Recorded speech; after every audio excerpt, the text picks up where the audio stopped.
All right, this is Chris Hastings of the Hot and Hot Fish Club in Birmingham, Alabama. We are now in Blue Bicycle Books in Charleston, South Carolina, where he is just wrapping up a successful book signing that has about 30 times more people than any of my signings I've ever had. So we're here to ask Chris about the tools in his life that he's used. And so, Chris, what's the what kind of toolboxes have you used?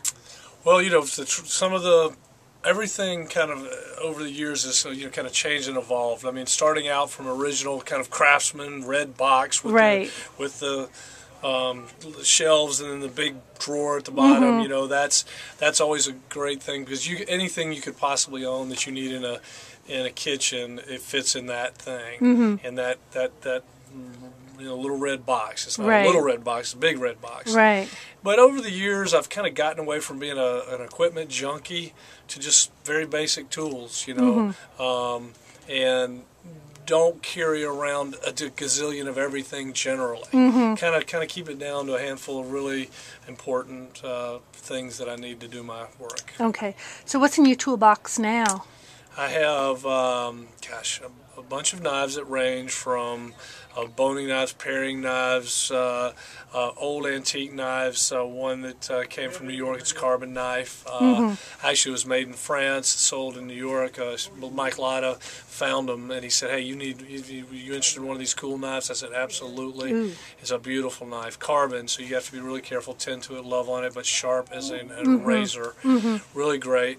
What a lot of chefs use as a tool for checking temperature is a long, thin, wooden-handled, metal, pointed kind of skewer, if you will. And that's a really, really important tool for checking temperature. So if you poke into a piece of meat, whatever, and you put it against your lip, you can check the temperature and know if you're at rare, medium, whatever the temperature. And it's instead of using for me, it's a better tool than a thermometer, because a thermometer, it's good for oil and things and all that, but if you want to check meat, you use that skewer to check the temperature, and it teaches cooks to be better cooks.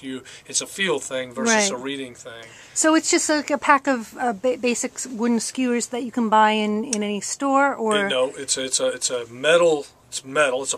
It's got a wooden handle. Okay. It's a metal tapered to a fine point. It's like a needle. Thick at one end, but tapers down to a needle sharp point, and then use that to check temperatures on all kinds of things. And also, you can use it as a feel thing. You poke into, let's say, you're braising a big shoulder of pork or something, and you stick it in. If there's tension there, and you get it all the way in, and you pull it, and it still grabs. The raw meat grabs that the implement, you know it's not done. But if it goes in and out very easily, you know that you're there. Okay, so what if some of our readers were to go on a restaurant supply or cookware site, what would you call it? What would they look for? That's an excellent question. It's just a metal skewer. Okay. Just a metal skewer. And it's better if it's not 100% metal. You do need a wooden handle to it. And the proper technical name for it, I do not know. Okay. It's just a skewer, and we use it in the industry for checking temperature, and it's a good feel thing. You got to teach cooks how to feel food and have a connection with it, not just stick a thermometer in it and say, oh well, it's 140 degrees, it's done, whatever. No, you want to feel that. You want to understand that temperature and the effect, the feel on that meat. It's kind of a chefy thing. Now, do you find that new cooks coming in straight out of culinary school are not well versed in? Clueless. That would be the understatement of the day. Cooks out of culinary school generally have gotten a good broad education. But what I'm talking about is really getting up close and personal and understanding food in a very visceral, real way. I'm talking about touch, smell, feel, using your tools of your trade to be great at your craft. That you don't learn that in 18 months of culinary school. Right. That's a lifetime of having a conversation with somebody and really learning your trade, your craft. Okay, so in terms of the skewer, how many times over the course of a typical dinner service would you be using the skewer to test? Continually, I mean, all the time. Number of times? You've never counted? Yeah, I mean, okay. it's a lot. Okay, a lot. Okay, so let's talk about. Do you remember the first tool you ever had that really was important to you, or that kind of sparked what you knew, made you realize what your future was going to be? This is a tool that you probably have not had someone say to you before, because people don't think of it as a tool, but I will tell you it is a tool. It is the most important tool I use. It's wood. It is fire. The use and the understanding of fire. If you can, as a chef, as a cook, if you think about food and its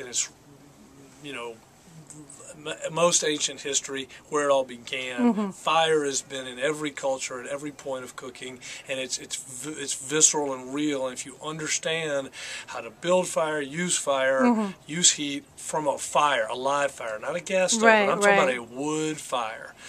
That is the greatest tool that I have at my disposal, because there is so many things you can do with it. You can cook soft with it. You can cook searing hot with it. You can smoke with it. You know, I mean, it's just an amazing tool that allows us, chefs, craftsmen, to be as good as we can be. And if you talk to the Argentines, for example, who have great beef culture Right. and grilling culture, and how they use wood, they just really understand it. Right. They have a relationship with fire that's unique, and I have a relationship with fire that makes me a better chef. Okay.